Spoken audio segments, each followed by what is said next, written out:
Gremlins! I am slightly tired this week and also slightly behind schedule, so this week I want to do a simple, quick and easy, hopefully, craft. We'll see if it actually ends up being simple, quick and easy. I want to make myself antlers. I am on a mission to look more and more like my artist Sona, and the next step of that is antlers. I've already got the ears, and I would really like to just be able to wear antlers around sometimes. My plan is to make 2 pairs. I'm already questioning my decision to call this a simple craft. My plan is to make 2 pairs, one fairly small and simple that I can just wear in daily life, because I am the kind of person who would just wear antlers, and one slightly fancier, maybe with some like leaves decorating it or something, that I can wear on fancy occasions that call for wearing antlers for some reason. Don't question the logic of this, I just want antlers, okay? So yeah, that's the plan for this week. Enjoy! So, I've made antlers before. I made antlers for this guy. And my method there was to use wire, wrap the wire in tinfoil to build it up more in a shape, and then cover that tinfoil with extremely gluey fabric in like strips that I spiraled around it, and then cover that with multiple layers of glue to make sure the fabric wouldn't fray. I'm gonna try a slightly different method for these antlers, because that method worked, but it doesn't look the best, and I want to wear these a lot and like be proud of them and stuff. I'm going back to a primarily voiceover video, rather than talking to the camera as I work. This isn't because I didn't talk to the camera, I did. I was just way too tired at the time and wasn't making any sense. Anyway, my quote, new and improved antler making method involves me using this wire as an armature base, the same way I made the antlers before, but instead of wrapping it in strips of fabric covered in glue, I'm going to sew an antler-shaped fabric sleeve, which will be held up by the wire and filled out with stuffing.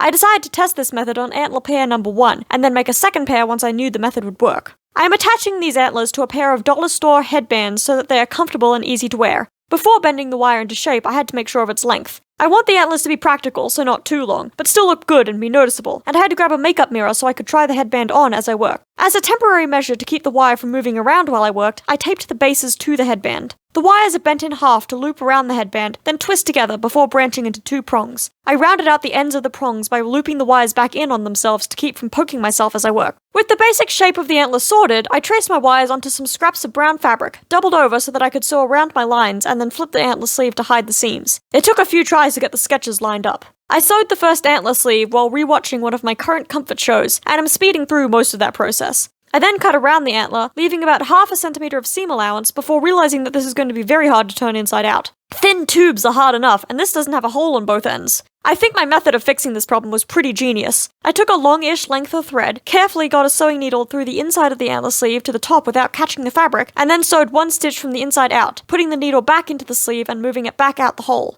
I then used the 2 ends of my thread from either side of the stitch to pull the top of the antler out the bottom hole, and then realized that despite my genius method of turning it right side out, the antler still didn't look great from this side. I pressed on regardless. Over a year ago, I bought a cheap pillow from a thrift store to use for stuffing, waited a bit too long to use it, and ended up adopting it as a new throw pillow instead. Today I finally began to steal its stuffing, just a little bit from the corner so I can keep using it as a pillow as well. I put the antler fabric over the wire and began stuffing, and it wasn't working. I spent the next 10 to 20 minutes alternating wrapping stuffing around the wire, putting stuffing in the antler before putting it on the wire, removing it all and starting over. It was not looking the way I wanted.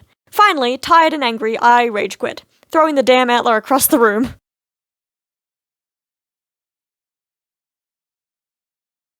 Several hours later, I returned to the antlers with a new plan and new materials. While taking my break from the project, I decided I should try modeling clay instead of fabric, and see if that would work to make the antlers look nicer and more realistic, and less like a cheap Rudolph costume. Tracking down modeling clay was a whole nother frustration. The first store I went to had it listed online, but it wasn't in stock, so I had to go to a different store where the clay was about 4 times the price. Had I not been actively working on a project that needed the clay, I would have waited and either ordered online or gone to a different branch of the first store chain, but I needed the clay this weekend.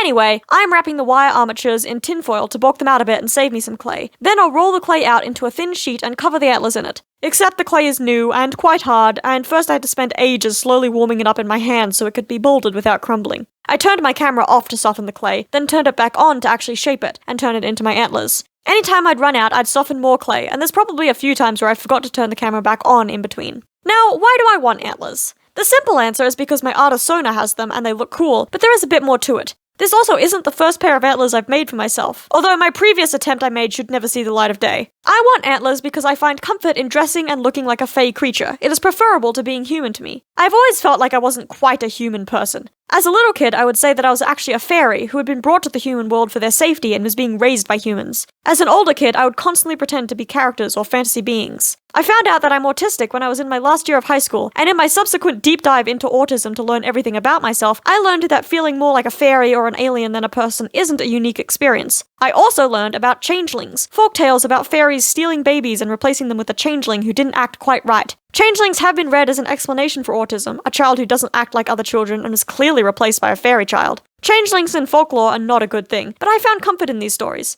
Maybe I didn't have to force myself to be human, but instead I could be a changeling, a fairy child. I also found some very cute illustrations of autistic changelings in some random PDF of a children's book that I have no hope of tracking down now, but those illustrations included things like horns, antlers, unnatural skin and hair colors, and pointed ears. That's when I made my first pair of antlers, out of pipe cleaners wrapped in masking tape and painted brown. I wore those antlers every single day to school for several weeks after my diagnosis. These antlers are going to look a lot better. I've now switched to working on the second pair of antlers. I'm confident enough that the clay will work that I'm waiting to bake it until all the antlers are done, rather than doing one set at a time. The second pair of antlers are a little larger, and with 3 prongs rather than 2, which was a little more challenging to shape out of the wire. I created my artist sona only a couple months after finding out I was autistic, and drew them for the first time when I was drawing my profile picture for YouTube. This was still during my early changeling era, so naturally I gave them antlers, as well as pointed ears, fairy wings, and green hair. I've changed my sona's design a bit since the profile picture, simplifying them for the intro animation and changing the hairstyle to be more androgynous. The antlers have stayed though. I really like that detail of the design, and I'm looking forward to wearing them in real life. I already wear elf ears daily, and while I don't tend to notice people looking at them, I have been told by people I've walked around with that a lot of strangers do double takes, which I think is cool. I aspire to be a local cryptid, a person known as that weird creature with pointed ears and antlers on the bus.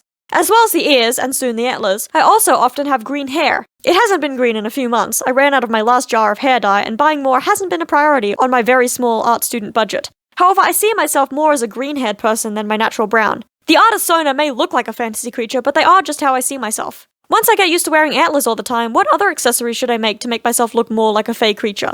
This clay was actually kind of tricky to work with. It took forever to soften, and when molding it onto the antlers, it was really hard to smooth out and make it look all cohesive and not like a bunch of different chunks of clay all smooshed together. I've worked with modeling clay a lot before, and I don't remember it being this bad, but also the modeling clay I had before was over a decade old, and I don't remember the process of getting it workable the first time after buying it new. However, the clay here was way easier than the fabric method I was trying before, so I kept going, and it was working. Towards the end, I started threading the antlers onto the headbands to add a little more clay around the bases, to make sure that they would sit right and not be weird and floppy. When all 4 antlers were molded and as smoothed out as I could manage, I stuck them all on a tray and put them in the oven for around 45 minutes, I think.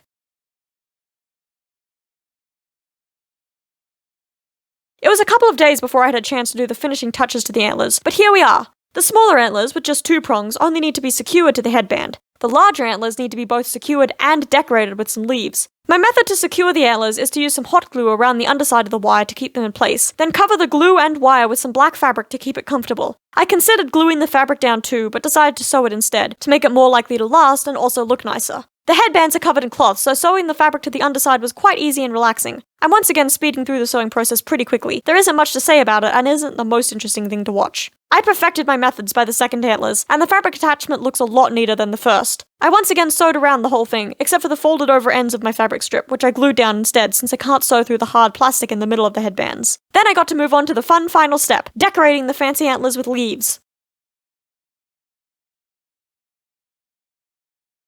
I started placing the leaves with no plan, focusing my placement around the antler bases to cover the wire and hot glue. These fake leaves come from 2 different fake vines I have hanging around my room, as well as a ziplock of leafy twigs I bought at a thrift store ages ago. I probably should have made the leaves lie a little bit flatter, as they look a bit silly when I wear the antlers, but it is still a vibe. I just kept adding leaves to all the empty spaces until it looked good, at least from the front. I wanted to somewhat match the crown of leaves and flowers my artist sona wears, but without the flowers, since the only fake flowers I have are bright purple, which doesn't go with anything else I wear. With the final leaves hot glued in place, the antlers are done, and it's time to try them on. The antlers are done, and I'm mostly happy with them. I'm not doing much of a reveal with these. I'll put a couple clips in of me frolicking a little bit, but honestly there's not like that much to them, and I'm kind of tired, and I don't want to do a whole reveal, but here they are. These are the regular pair. The daily wear pair, perhaps. Also, my hair. I should probably mention my hair. I did rag curls last night because I was bored, and it actually works really well for this, like, antlery look. But no, my hair's not naturally curly or anything. I just decided to curl it last night for fun, and it's gonna be like this until they fall out, until I wash my hair. But anyway, this is the regular daily wear antlers.